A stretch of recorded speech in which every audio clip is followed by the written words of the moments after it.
Buongiorno e ben ritrovati a un nuovo appuntamento con l'informazione di Telefriuli. Don Lorenzo Barro e Don Loris Vignandel sono arrivati ieri sera a Namahaka, la parrocchia dove operano i missionari Fidei Donum di Verona. Stanno bene ma sono molto stanchi nel corpo e nello spirito.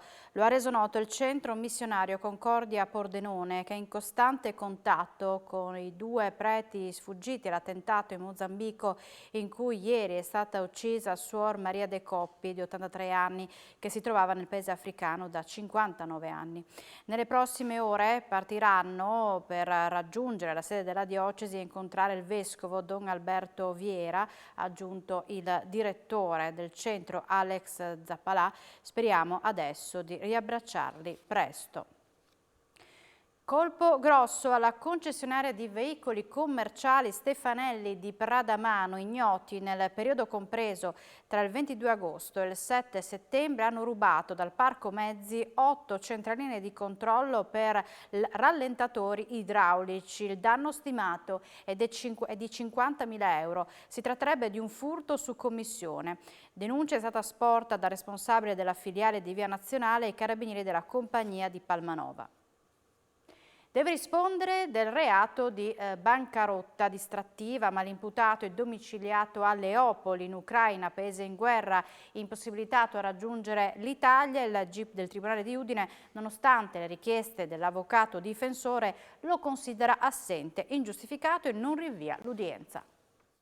L'imputato risiede in un paese in guerra, l'Ucraina, ed è impossibilitato a raggiungere l'Italia, ma per il GIP del Tribunale di Udine Carlotta Silva l'udienza per il processo per bancarotta distrattiva che lo vede coinvolto non può essere rinviato.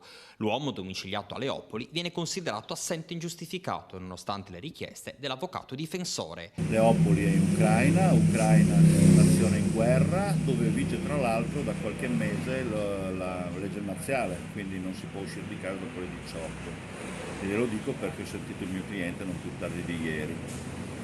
E quindi ho chiesto che in forza dei principi del processo penale fosse rinviata l'udienza e dichiarato il legittimo impedimento dell'imputato.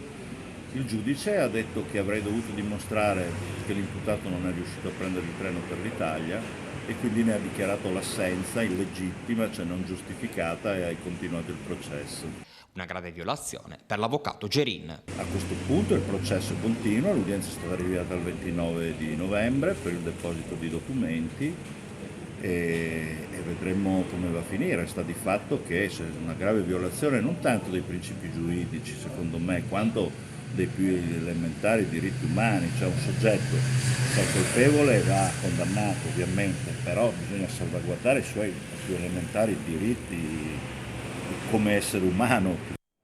Cambiamenti in atto in questura a Udine nel compartimento della polizia stradale. Oggi nel corso di una conferenza stampa il questore D'Agostino ha presentato i nuovi dirigenti. Alessandro De Ruosi, già comandante della polizia stradale di Udine, è diventato capo di gabinetto della questura, mentre Gianluca Romiti, con il benestare del dirigente di compartimento stradale del Friuli Venezia Giulia, Paolo Di Domenico, ha assunto il comando della Polstrada di Udine. A guidare il centro operativo autostradale, una volta concluso il tirocinio formativo, sarà invece il commissario Giulia Petrei. Il questore di Udine ha auspicato che attraverso i nuovi ruoli assegnati questura e Polstrada possano diventare sempre più competitive e al servizio dei cittadini.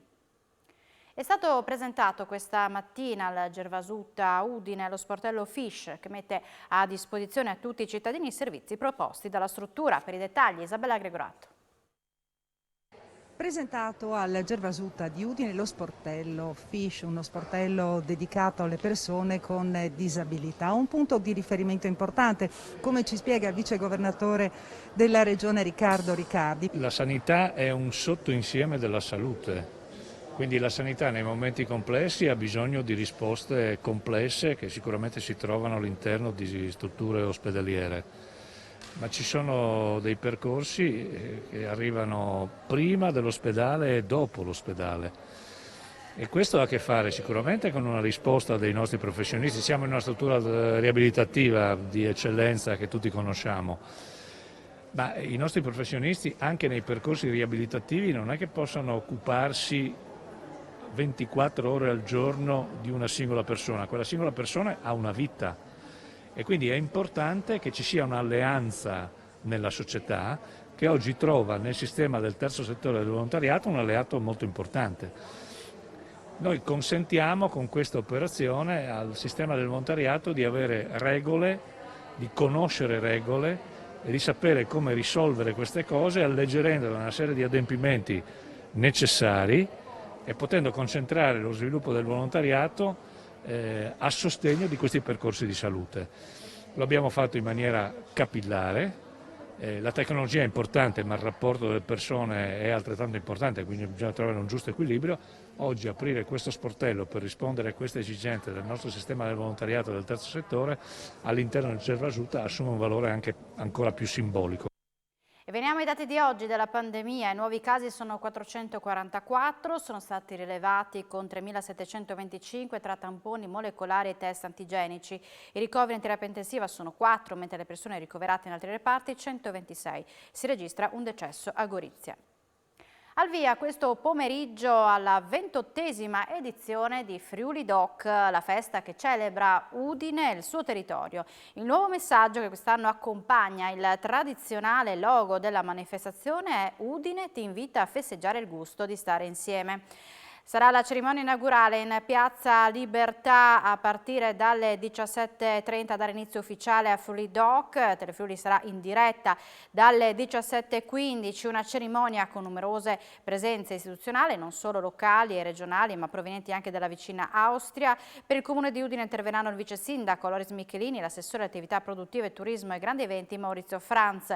Ci sarà il presidente della regione Massimo Fedriga, il presidente del Consiglio regionale Piero Mauro Zanin, l'assessore alle attività produttive al turismo Sergio Emidio Bini. L'inaugurazione avrà come ospite lo scienziato udinese di fama internazionale Mauro Ferrari. Il legame con l'Austria sarà testimoniato dalla presenza dell'assessore al turismo di Graz e dal sindaco di Villacco. Ci saranno anche i primi cittadini di Trieste, di Piazza, di Gorizia e Ziberna. Una presenza speciale anche da parte dello sport con mister Andrea Sottil, Gerard Delufeu, rappresentanza dell'Udinese Calcio.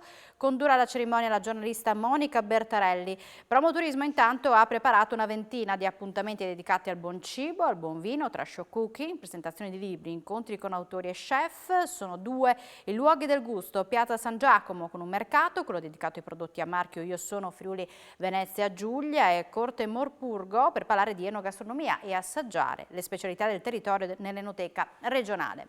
Anteprima di Friuli Doc nel tardo pomeriggio di ieri a Udine con l'iniziativa del gruppo GEDI, l'alfabeto del futuro. Si è parlato di innovazione a tavola con esperti e imprenditori del territorio.